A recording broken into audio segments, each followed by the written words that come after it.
Assalamualaikum warahmatullahi wabarakatuh. Halo semua, ketemu lagi dengan saya Yudi Andoni, dosen jurusan sejarah Universitas Andalas. Telah lebih kurang 3 pekan kami tak mengumpul di kafe kampus yang legend itu. Oleh tersebab rebakan virus corona dan anjuran pemerintah yang jaga jarak, kerja belajar, dan ibadah di rumah. Tak ada lagi cengkrama ditemani berbagai penganan tradisional yang disediakan seempunya warung. Semuanya merindu, si pemilik warung dan kami yang setia di setiap sore sehabis kuliah jam terakhir. Tiba-tiba layar di depan laptop mengeluarkan warna jingga. Tanda ada yang masuk di ruang pertemuan daring yang kami sepakati sebagai medium ngumpul-ngumpul. Satu teman yang biasa nongkrong bersama telah muncul di layar aplikasi pertemuan online ini. Dia melambaikan tangan dan mulai menyapa. Onde mande, sudah pada temo semua orang terlihat oleh saya, sahut seorang teman membuka laman percakapan.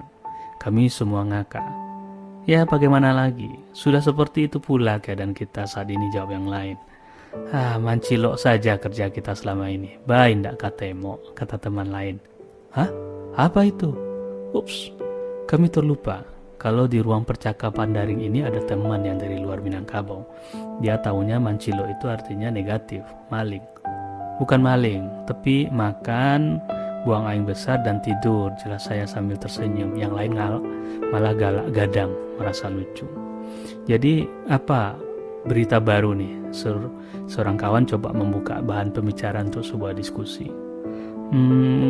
Selain korban yang makin bertambah, kepanikan karena keinginan sebagian masyarakat agar daerahnya dikarantina secara ketat atau lockdown.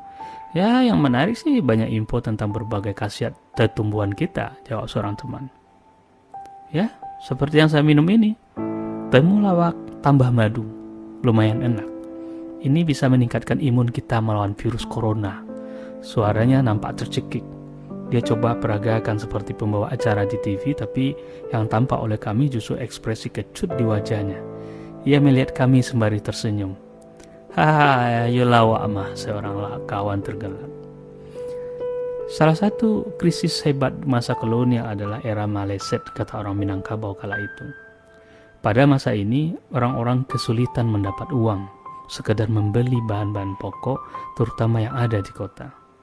Semua serba mahal.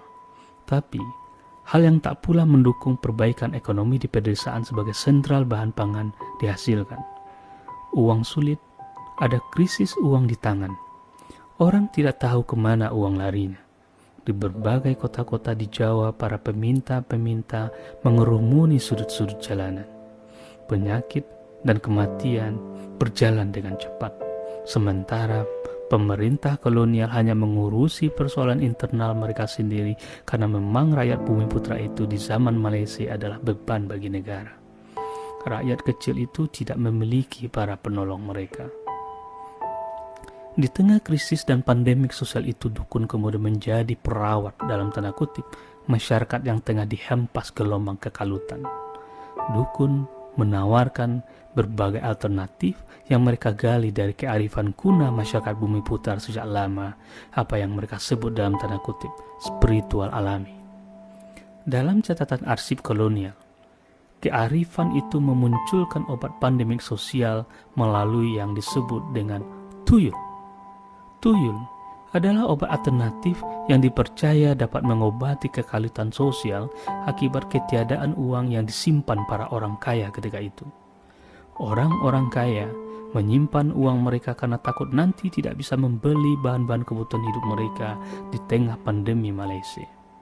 Uang adalah segala-galanya kala itu. Maka dari itu, para dukun-dukun mengenalkan diksi baru ke tengah masyarakat yang kemudian percaya adanya makhluk gaib yang bernama tuyul. Para dukun memberi dasar-dasar logis pada orang-orang yang datang bahwa tuyul ini dapat membantu mereka menghadapi pandemik Malaysia. Tentu ada mahar, syarat, dan rukun yang mesti mereka jalani untuk bisa membawa tuyul pulang, dan diperintah mengambil uang-uang orang kaya yang kikir itu. Di beberapa daerah lain, para dukun juga mengenalkan pesugihan babi ngepet. Sama halnya dengan tuyul, hanya saja mediumnya diubah dengan keberadaan babi yang bisa mencuri uang. Ketika Malaysia mulai menghilang, krisis lain menjelang, yakni ketiadaan beras. Pada krisis ini, kemudian dukun mengenalkan obat imun sosial baru yang bernama sigundul. Di beberapa daerah, para dukun meyakinkan orang-orang yang datang bahwa gundul ini mampu mengambil beras-beras yang ditimpun para orang-orang kaya di desa dan kota. Dengan memelihara si gundul, orang akan aman pasokan makanannya. Ada banyak rakyat jelata yang percaya pada dukun-dukun ini dan mengajukan permohonan untuk membawa pulang tuyul dan si gundul. Namun salah satu yang paling viral kala itu adalah pesugihan Nyi Blorong yang bisa memberi tumpukan emas setelah tidur dengannya. Setiap krisis, dari sebuah pandemik sosial bagi orang Indonesia senantiasa disikapi dengan kearifan lokal. Dan dukun mendapatkan peran yang kuat kala itu. Pasca reformasi, para dukun kembali berjaya melalui kemampuannya menerawangi bank gaib yang bisa melipat gandakan uang dalam sekejap. Tak orang awam semata yang percaya, tapi juga para kaum-kaum terpelajar terbawa arus dalam kepercayaan tradisional tersebut. Selain berharap secepatnya vaksin virus corona ini ditemukan, kita perlu penguatan imun sosial dari pandemik non-medik, kata saya. Semua orang tiba-tiba tahan. Orang budaya itu memang selalu kaya dengan istilah ya, kata seseorang. Iya, apa pula itu imun sosial, Bung? Jelaskanlah agak sedikit, pinta teman lain-lain. Tiba-tiba, semua gambar orang di layar laptop tegang.